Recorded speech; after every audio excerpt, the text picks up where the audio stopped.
Hello again, everybody, and welcome to Warriors Walk-Off here on HBC TV 25. I'm Justin Barrientos. Thank you for joining us.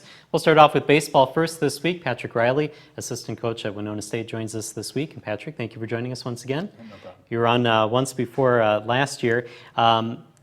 Before we get into specifics of the games this past week, let's talk about your thoughts on the season so far. I know it's not what you expected, but how are things going? Yeah, record-wise, it's been tough. I'm sure a lot of people see the record right away and say, hey, they're really struggling. But we had a really tough schedule to start the season.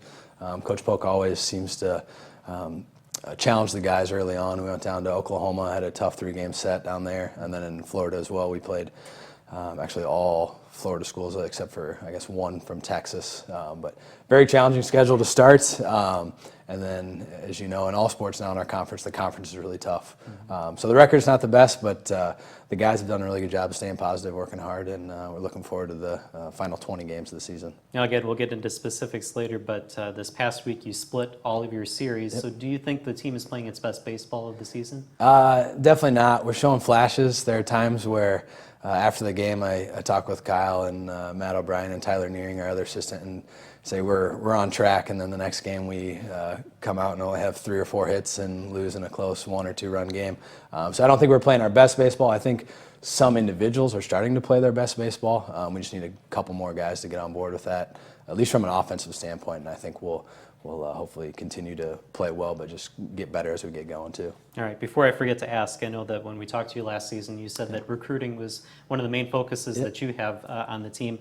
With the early season travel, going to Oklahoma, going to Florida, and then playing at US Bank Stadium, does that kind of help with the recruiting to be able to tell players, hey, you know, we're not going to have the best weather right away to start the season, but we are going to go to these places, you can still play baseball? Yeah, it's definitely appealing. A lot of high school kids now, especially from the bigger metro areas, they actually go down south too, whether it's Florida or the Carolinas. So they're high school kids, and especially the travel ball kids, are used to the travel aspect of baseball now.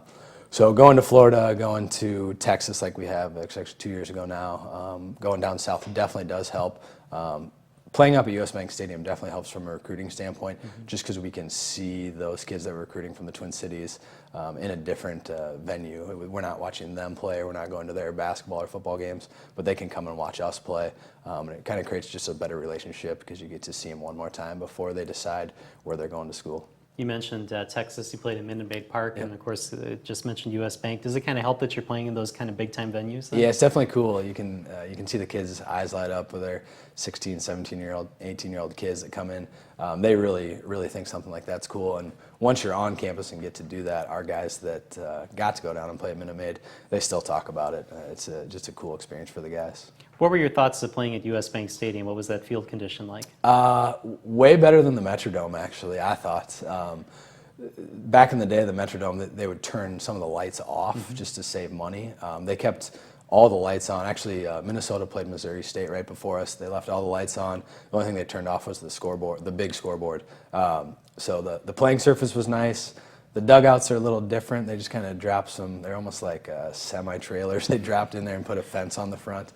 But the playing surface was very, very nice. But we did play at, I think it was 10 p.m. and 1 a.m., so that's always tough. But the playing surface was nice, and anytime you're playing inside in Minnesota that time of year, it's going to be nicer than playing outside, that's for sure. What were your thoughts on the second game going long, and then you didn't get done until 3:30 in the morning? Yeah, we had to, I think, add on another like 45 minutes or so it cost a little bit more money.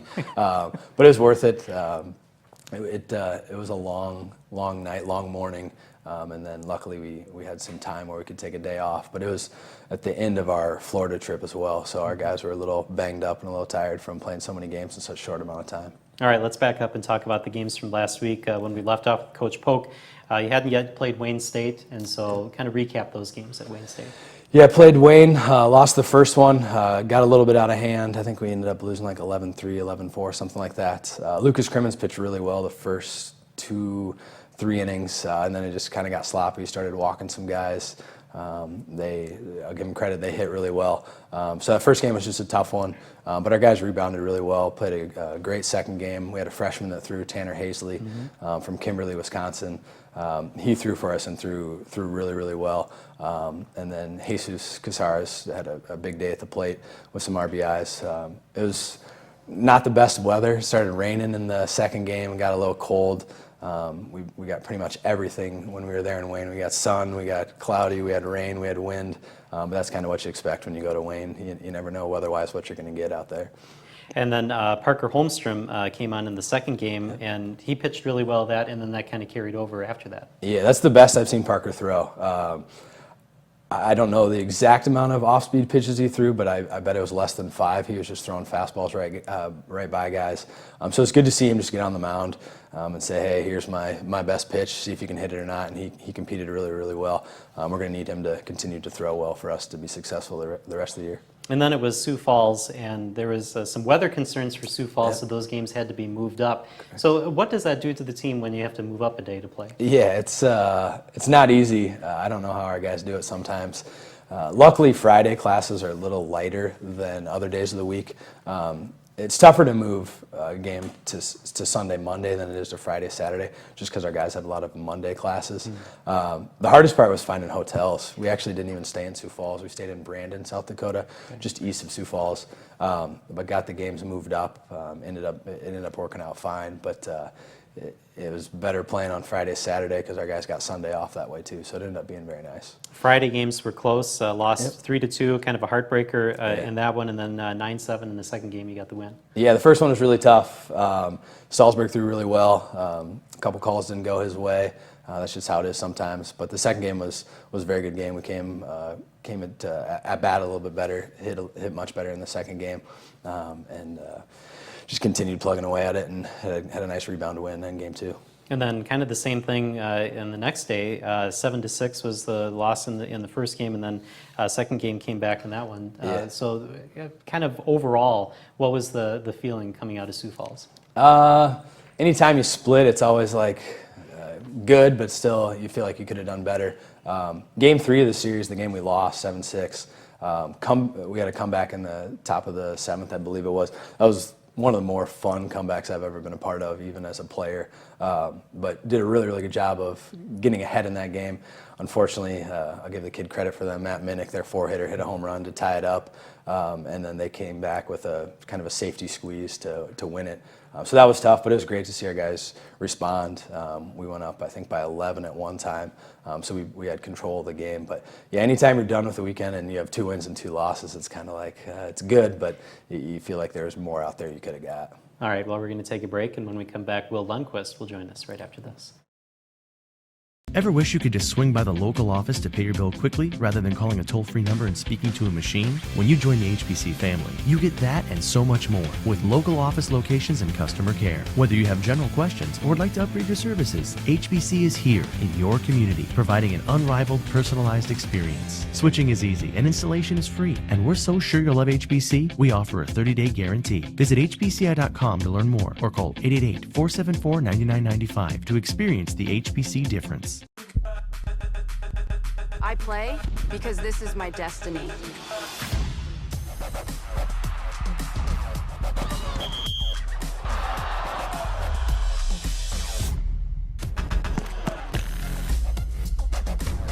goal! Oh my goodness! What a finish to this match! What a shot!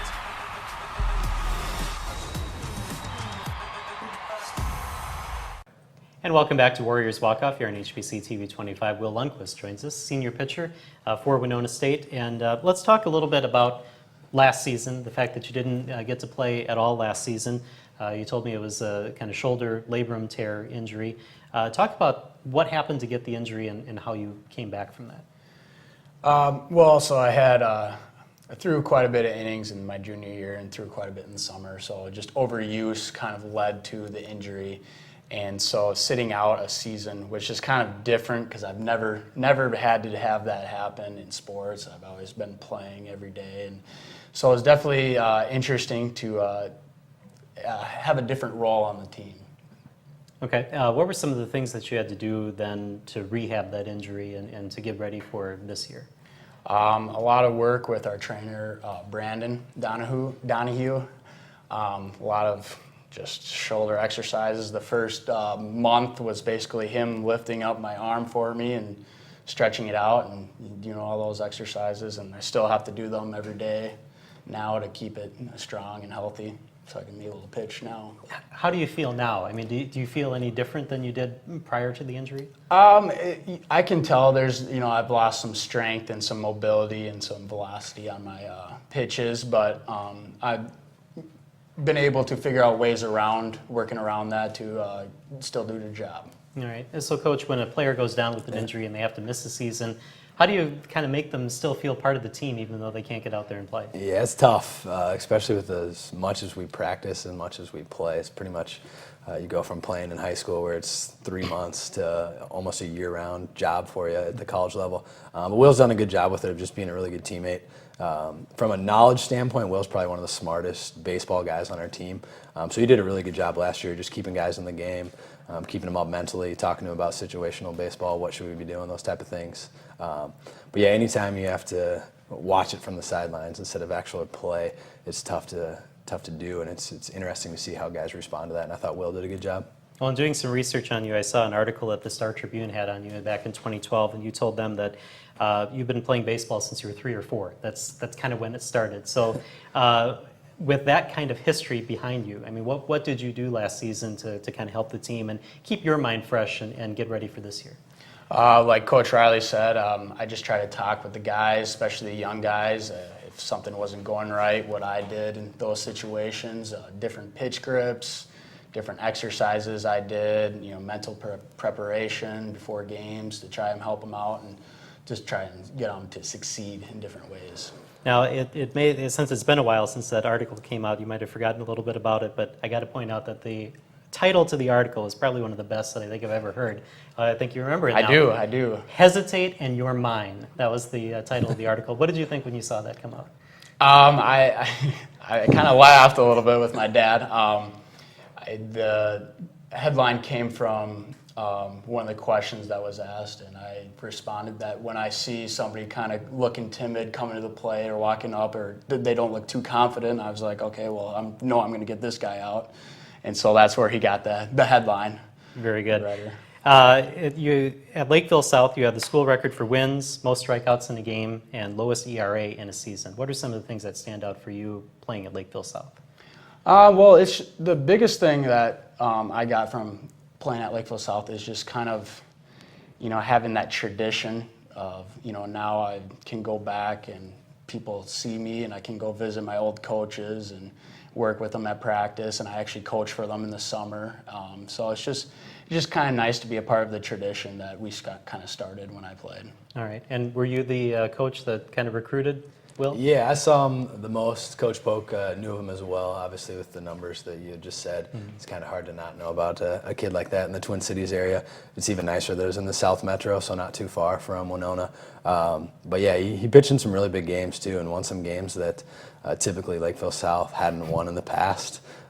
Beating teams that kind of just your perennial powerhouses in the Twin Cities. So seeing that kind of stuff was definitely appealing. We knew if he could pitch at the highest level in high school baseball, he'd do well here, and he has. All right. Well, we have a tradition of kind of asking a crazy question at the end, and this crazy question comes from that article. They asked you, what do you do to get focused for a game? And your answer was you take a nice jacuzzi bubble bath and listen to some music. Is that still your routine? Unfortunately, our bathtub is not the cleanest, so I am not able to take that bubble bath anymore, but I do suggest it to everybody that I get the mind right and focus. All right, very good. Thank you for joining us here today, and good luck the rest of the season. Thank you. All right, we're going to take a break here on Warriors Walk Off. When we come back, we'll talk Warriors softball. That's right after this. NASCAR racing is about a whole lot more than just cars going around a track. It's about people who drive, people who engineer, people who plan, people who know how to put it all together. Meet the people who make the cars go round every week on Raceline. Watch Raceline here every week.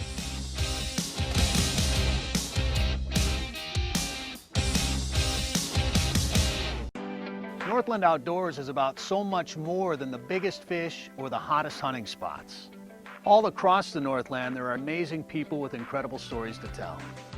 We're going to find those stories and share them with everyone. Join us each and every week as we explore the Northland and experience some of the most exciting outdoor adventures in the country right here in our own backyard. This is Northland Outdoors.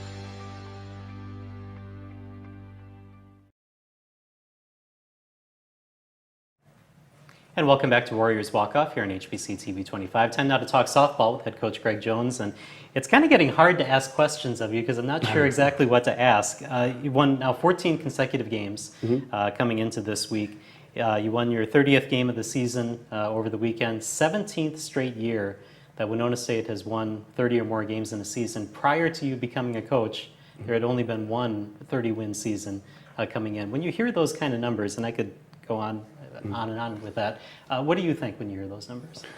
I guess I don't know half of them. I just try really hard not to pay attention to a lot of the numbers. You know, our kids are working hard. They're playing well right now. They're playing together right now. The chemistry's strong. They believe in themselves. We've got a real tough stretch coming up that'll go a long way in kind of determining where we end at the end of the year. But so far I don't know that we've underperformed or overperformed our expectation. We just kind of go out there and literally, as cliche as it sounds, try to win the game we're on, and we've been able to do that now 14 straight times. All right, well, your career record, in case you haven't known, 681 wins, 242 losses, it's 738 winning percentage. That's just incredible. You're 23rd among the active coaches in NCAA Division II, 44th all time. What's your reaction to that? I certainly didn't know those numbers. Well, again, it's still a testament to how many quality kids we've brought in this program. And I inherited a program that the cupboards weren't empty. You know, we have now 3 kids in the WSU Hall of Fame that were here when I got here. And it was just kind of a matter of trying to get them to believe in winning and believe that the program could win and to believe in themselves a little bit and create a culture. And we talk a lot about culture and maintaining that culture of passion and energy and pride and understanding the history and playing with each other. And so we've had a lot of great coaches, we've had a lot of great kids, we've had great administrative support, and so apparently it's worked for a lot of quality numbers. All right. Well, we do have to talk about one more of your great kids, and that's Jordan Clement. Threw a no-hitter this weekend, almost had 2. Yeah. And only gave up 1 hit in the other game. A freshman, in all the history that you've had at Winona State, and I know you've had a lot of really great pitchers, at this point in her career, where does she rank when those pitchers were freshmen? Well, it's hard to compare her to where those kids ended, but where she is now, if you just put it in a vacuum, where Joe is as a freshman versus where all these other kids were as freshmen, she'd be ahead of all of them. You know, where she ultimately ends up will somewhat be up to Joe, and how much work she continues to put in it. She's had a great start. We love where Joe's at. Obviously, you would just be picking at it to find things wrong with it. But she's got some development yet to do. But where she is now in a vacuum compared to all the success we've had, Cindy would probably be the only one that compares. I wasn't here when Cindy was a freshman. I inherited Cindy as a junior, but I know Cindy won the conference tournament as a freshman and did some great things and put up some great numbers that way. But Stacy and some of those kids that were elite for us didn't pitch as freshmen very much. Right, and you had talked about that in previous weeks. Jordan is just the 4th Warrior pitcher to have more than 1 no-hitter in her career. Courtney Strang and Stacy Straczynski both had 5, and of course Hannah Lithberg had 2 last season. One more number that I got to ask you about, because you can probably claim some credit on that. Prior to you becoming a head coach at Winona State, there were just 2 no-hitters thrown in school history. You've had 19 during your tenure. Is that you? Is that Cindy? What is that? I think it's a combination of a lot of things. You know, Cindy came on board in 2003 and as the pitching coach, and then she was gone for a 3-year stretch in there as we were having kids and family and things of that nature. But has been our pitching coach for the largest part of this, and she does a phenomenal job with it. What Cindy does so well is connect with the kids on a very personal level, and she can have conversations with those kids that I truly can't have. That she tells me things that she says to them, and I'm like, oh, okay. And she's very direct with them, but they have a great relationship with each other, and it's a great support network with each other that they have. And she's great at teaching the game as well. And Cindy gets 99% of that credit for where those kids are at this point. All I have to do is pick which one to use on game day. All right, very good. Well, let's back up and talk about the Wayne State game. I think that happened right after we recorded last week. So you had 16 runs in the first game, won 16-6, and then you came from behind in the second game to win 7-4. What stood out in those games? I thought the first game, the best part of the first game, that 16-6 game, I thought we lost our composure. We were up big early, and some calls didn't go our way, some plays didn't go our way. We got a little sloppy, and suddenly we were still up 4. But we kind of came into the dugout like we were down 4, and we were kind of snipping at each other, and we just lost a little bit of composure. And Joe had struggled on the mound, and so we recovered. We came right back and put up 6 runs, and I thought that was really great sign of maturity for us, and that was, to me, the biggest part of the whole day, actually. So if you don't mind me asking, what do you do to get your team back on track when something like that happens? You rely on your leadership. You rely on Allie as a senior who's been through the wars. You rely on your juniors now who are learning that leadership role. I said maybe 3-4 words to them, about mental toughness, get yourself refocused, take a deep breath, and go from there. And then I went out to third base, and the rest is kind of up to them. And they have to know when to push and when to back off, because more yelling isn't going to fix it. Come on, guys, isn't going to get it done. Yeah. It's sometimes by example. It's sometimes more calming than pushing. And again, I think our kids are learning where those lines are. But for the most part, it's kind of on them at that point. I guess Allyson knows what one of the questions is going to be when she comes on yes. as a guest in just a couple of minutes. Then on Saturday, didn't give up a run to Minnesota Crookston, 10-0, 9-0 in those games. What stood out in those games? Again, pitching. I thought we pitched extremely well that day. I thought that was probably the best day we've thrown collectively in a long time. And everybody, we used 3 pitchers, and Jade only threw for 1 inning. But Jill was really on her game, and so was Ken. I thought I was just leaving the game. Obviously, we scored some runs, which was great, but I think we could have played all day. They weren't going to score. I thought we pitched that well. Well, you're definitely on track now, because then on Sunday, yesterday, 9-1 and 9-0 were the games. What stood out in those? Well, a little bit of a surprise. Bemidji's got a really good thrower, and one of the tops in the league. One of the top 2 pitchers, maybe 3 pitchers in the league, and she didn't pitch. Mm-hmm. But we did a great job taking advantage of that. She had thrown 2 games the day before, had a bad elbow, and they decided to rest her. They've got a lot of games coming up too, and we took advantage of it. And again, McKenna didn't pitch well yesterday, but only gave up 1 run, so it's hard to be critical of her. She just didn't have her good stuff, and they hit her pretty hard early. But we turned 3 double plays in 1 game, 4 on the day, and that in softball that just doesn't happen. And we continue to make great plays behind her defensively. We got big hits when we had to. And then Joe throws the no-hitter in game 2. And again, talking about numbers, I had no idea it was a no-hitter until the coaches told me after the game. And a lot of times I'm kind of in tune to that. I wasn't yesterday at all. I had no idea. We were walking to the team huddle after the game, and Coach Tischer told me, it was a no-hitter, don't you? I was like, and I looked at it and I said, no, it wasn't. He said, yeah. He said, she walked 3, but it was a no-hitter. Right. Well, I'll have to go compliment her then. So. All right. Well, we're going to take a break on that. And when we come back, Allyson O'Herron will join us right after this. We chose HBC because they're a local company. They have a big audience in Winona, which is the geographic group that we're looking for. Mel is very easy to work with. She's genuinely concerned about how our money is being spent, and she does everything she can to make sure we get the most for our money. She takes care of us. So whenever there's a problem, which is rarely, I know that I can go to her and she's going to take care of it. To see how HBC advertising can help your company, call Melanie at 507-474-5802.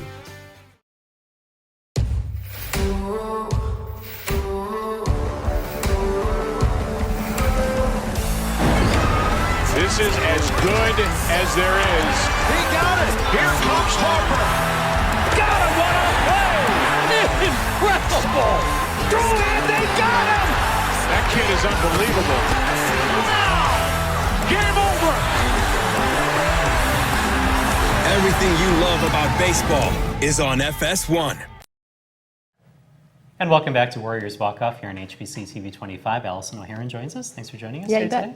Well, you heard Coach Jones talk about it. You're only senior on the team. I heard that there was maybe some talking going on in the dugout in that 1 game. What do you do to kind of help stop that? My teammates make it pretty easy to be a leader on the team. We've got a lot of good kids, and we've got a lot of younger girls that take it upon themselves to be leaders. So my job is pretty easy being a leader. I usually just have to bring them back down into their own heads. Like sometimes, people get too flustered and stuff like that. So usually it's just a matter of saying like, you're okay, it's fine, we're good, and keep working from here. So like I said, my teammates make it pretty easy to be a good leader. Now, when you were here last year, you talked about the fact that you knew you were going to be the only senior coming back, and you weren't sure exactly how that was going to go. Right. How's it gone this season being the only senior? Honestly, so much better than expected. This has been one of my favorite years yet, and it's a year that I didn't think that I was going to enjoy a whole lot, not because of anybody else but myself, just, but it's been one of my favorite years. Like I said, my teammates are awesome. I love pretty much every single one of them. Not pretty much, I do love every single one of them. And so, like I said, they've made the year great, and they're just so fun to be around, and we're doing well, so it's pretty easy to have a good time when you're doing so well. So my teammates have made a really good time. All right, now, Coach, you've talked before about how you try to cycle in players, maybe not pitchers as freshmen, but this year's the exception to that. So everybody has kind of experience. Is it difficult to have just one senior on the team this year? No, because ultimately, to me, it's not about where they, I always say that freshman, sophomore, junior, senior are academic words. That just tells me how long they've been in school and how long they have till they graduate. Doesn't say much about talent. What's challenging about the senior piece is we rely a lot on senior leadership and experience.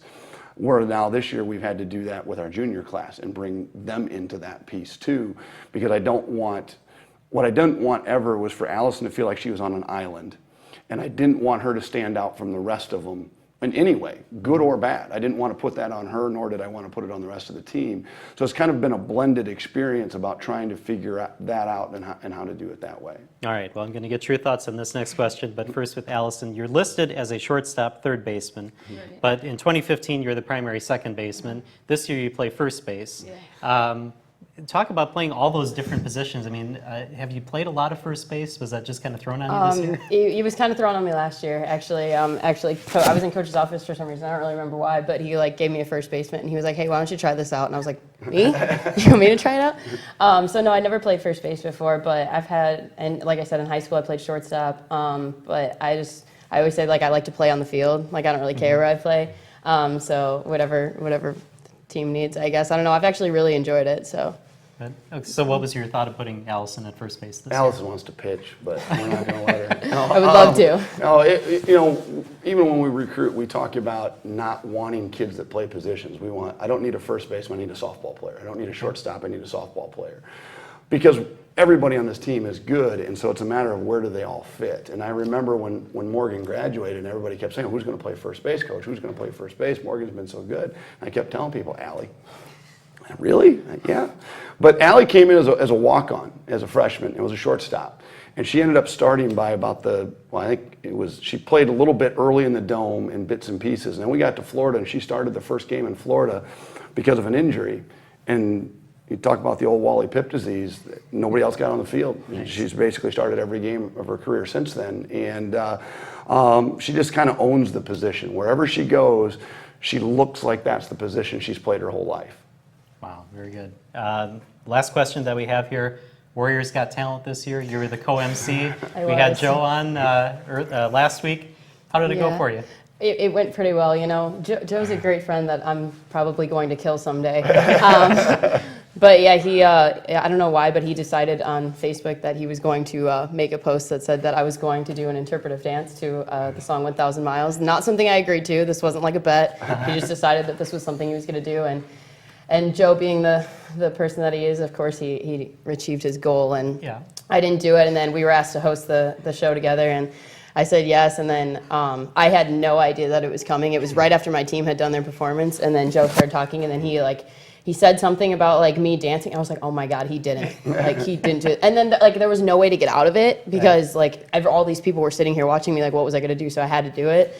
And yeah, like I said, he's a really, really great friend. All right, so do you have anything to say to him here as we end? I can't even, it's probably not appropriate for TV. Okay. No, I don't. All right, well, thank you for joining us this week, and good luck the rest of the season. Thank you so much. All right, thank you for joining us here on Warriors Walk Up. We'll see you next time here on HBC TV 25.